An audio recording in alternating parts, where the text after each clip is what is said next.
Salut et bienvenue pour l'épisode 5 d'Objectif UTMB. Au menu du jour, on verra le bilan de la semaine avec mes ressentis et mes impressions. On parlera de mon carré d'entraînement avec les entraînements et les chiffres. On verra ensuite les courbes de l'évolution de la progression et puis on finira avec les objectifs de la semaine prochaine pour l'entraînement du 13 au 19 avril 2020. Donc au niveau des ressentis, au niveau du bilan de la semaine, toujours pas au top. Je pense que je suis malade, ça s'entend déjà un petit peu à ma voix. C'était annonciateur. Alors après, est-ce que c'est dû à la fait de l'avoir perdu du poids que je suis tombé un peu malade? Bon, c'est pas très grave. Toujours des difficultés à dormir, du coup j'ai un petit peu de mal à récupérer, je pense.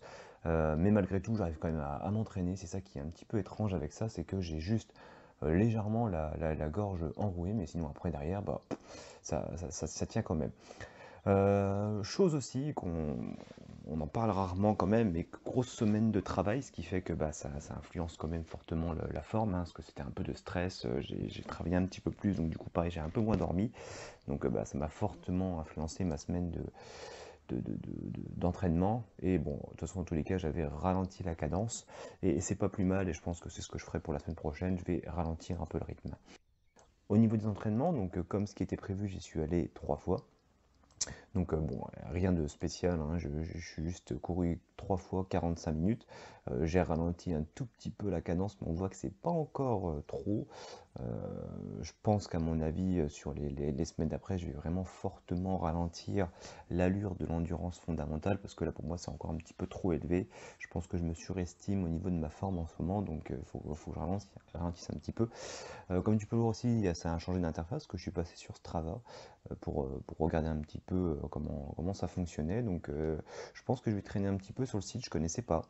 Et je vais regarder un peu comment fonctionnent les autres personnes, leur manière de s'entraîner. Je pense que c'est un bon outil pour pouvoir regarder comment évoluent les gens, qu'est-ce qui influence la progression.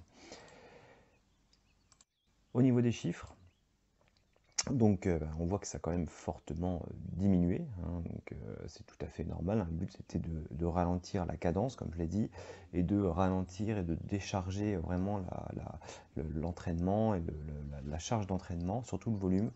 Donc il y a vraiment tout qu'à diminuer, ce qui n'est pas très grave en soi. Donc le but c'est de repartir de cette base-là pour redémarrer tranquillement sur un nouveau rythme. Je pense que je me suis un petit peu trop entraîné, hein, c'était une reprise et je pense que j'ai pris un petit peu fort.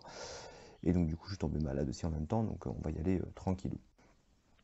Donc au niveau de la courbe de progression, on voit qu'il y a eu forcément une influence du ralentissement de la cadence, hein. C'est que la vitesse moyenne elle chute un petit peu. Pareil au niveau de la fréquence cardiaque, elle chute pas mal. Donc là, je suis content parce que je suis redescendu en dessous des 75% de la FC max. Mais je pense que ma FC max en ce moment, elle est plutôt faible parce que je ne me suis pas entraîné à haute intensité depuis longtemps. Donc sur les entraînements que je vais faire sur les prochaines semaines, va être de réaugmenter un peu cette fréquence cardiaque maximale. Je pense qu'il y a un truc tout bête, mais le fait de ne pas entraîné à haut niveau depuis, enfin au niveau haute intensité depuis longtemps, fait que mon cœur n'est pas habitué à ça, et donc du coup même à entre guillemets 75% de ma fréquence cardiaque théorique, je pense que je suis encore trop élevé, donc je vais diminuer fortement ça, et on verra dans les entraînements que je ferai la semaine prochaine, je vais introduire un tout petit peu d'entraînement pour aller chercher l'haute intensité du cœur pour me réhabituer à l'effort. Au niveau de l'indice, si ça peut bien venir, on peut voir que ça fait le yo-yo, hein, comme toujours, ça a fortement réduit, comme je m'étais dit, hein, j'avais fait une séance un petit peu intense. Par rapport à ma prévision de progression, je suis toujours en dessous, hein, donc on verra si je suis capable de pouvoir aller légèrement au-dessus. Je pense que ça va encore diminuer étant donné que je suis un petit peu enroué, un peu malade, donc ça va encore un petit peu chuter, et après derrière, si je merde pas trop sur la reprise de l'entraînement, ça devrait fortement réaugmenter. Donc charge à moi de pouvoir assimiler les semaines d'entraînement et pouvoir me rétablir. Chose très importante, c'est au niveau de l'évolution du poids de corps. Donc là, comme tu peux le voir, j'avais fortement augmenté les calories. C'est bien, c'est que je reprends un petit peu de poids. Donc ça, c'est cool. Ce qui fait que je vais pouvoir continuer à rester à 2500 calories. C'est pas plus mal. Je verrai si j'augmente pas d'ailleurs au fur et à mesure. Pareil, toujours au niveau des semaines, les calories pour éviter de retomber sur cette chute de poids que j'ai eu à un moment. Je pensais que j'étais relativement stable au niveau du poids, hein, mais pourtant ça a rechuté d'un coup. Donc je pense que je sous-estime la dépense calorique de mes entraînements, ce qui fait qu'il va falloir que je fasse gaffe à ça. Donc au niveau des objectifs de la semaine prochaine, hein, je t'en ai parlé un petit peu tout au long de cet épisode.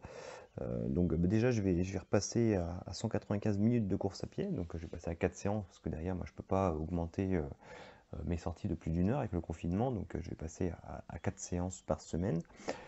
L'objectif, alors bien sûr je continue toujours de marcher hein, pour bien faire tourner les jambes.